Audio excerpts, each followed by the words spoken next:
Good afternoon from the home of Hell Track, Northwest Calgary, Alberta. And with one small, often overlooked part in builds, I have restored the color balance to the bike. With the exception of the valve stem caps, which when those go in there, those blue ones, that'll be just right. And the blue nipples on the wheels, of course. But that's a dang good. I had the YBN chain, and I looked on eBay. I looked at every damn chain on eBay for a BMX, and that's the one I come up with. It had nothing to do with price, and it had everything to do with how it looks.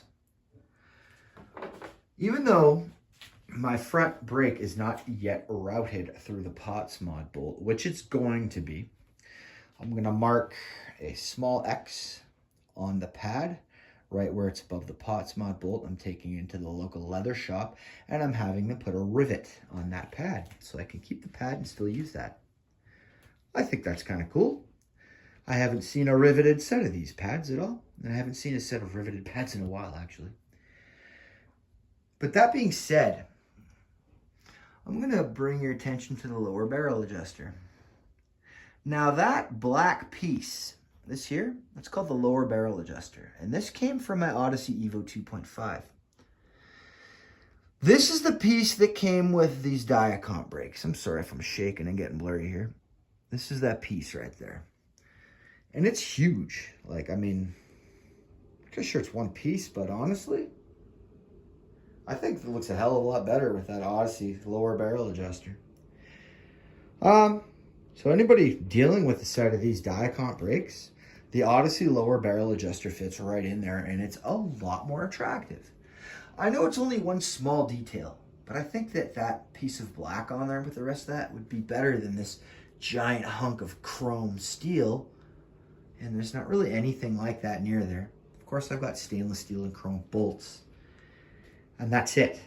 It's the only chrome I've got on this bike is just literally the bolts.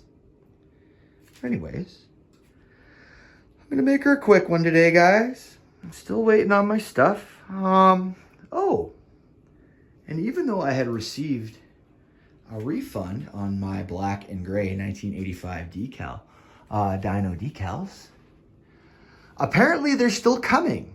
They just refunded me for the hassle of them taking so long. So I'm just gonna wait till I order another set. Hopefully those arrive.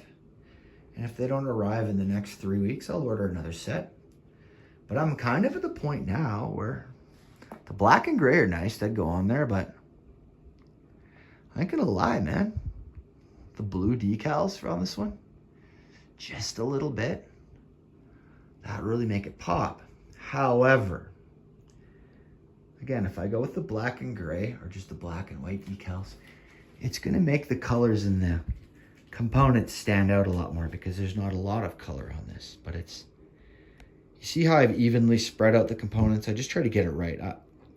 I know it's not to everyone's taste. That's okay. I'm a weird guy, but I just like how the components have come together. And so now all the components are on the bike. I just need the handlebars and the decals, the valve stem caps, and I got something else coming. I can't even remember what the hell else I got for this thing, but that is the update on my dyno. And I had one of my American friends call me on Facebook yesterday and congratulate me on our King Idiot of Canada resigning. We all know who that is. I'm not even going to bother saying that retard's name because he ain't worth the time. And I'm going to keep politics off of my page because you know what? I'm going to keep it about the bikes, man. But anyways, the home of Hell Track right here in Northwest Calgary, Alberta. Y'all stay rad, fellas.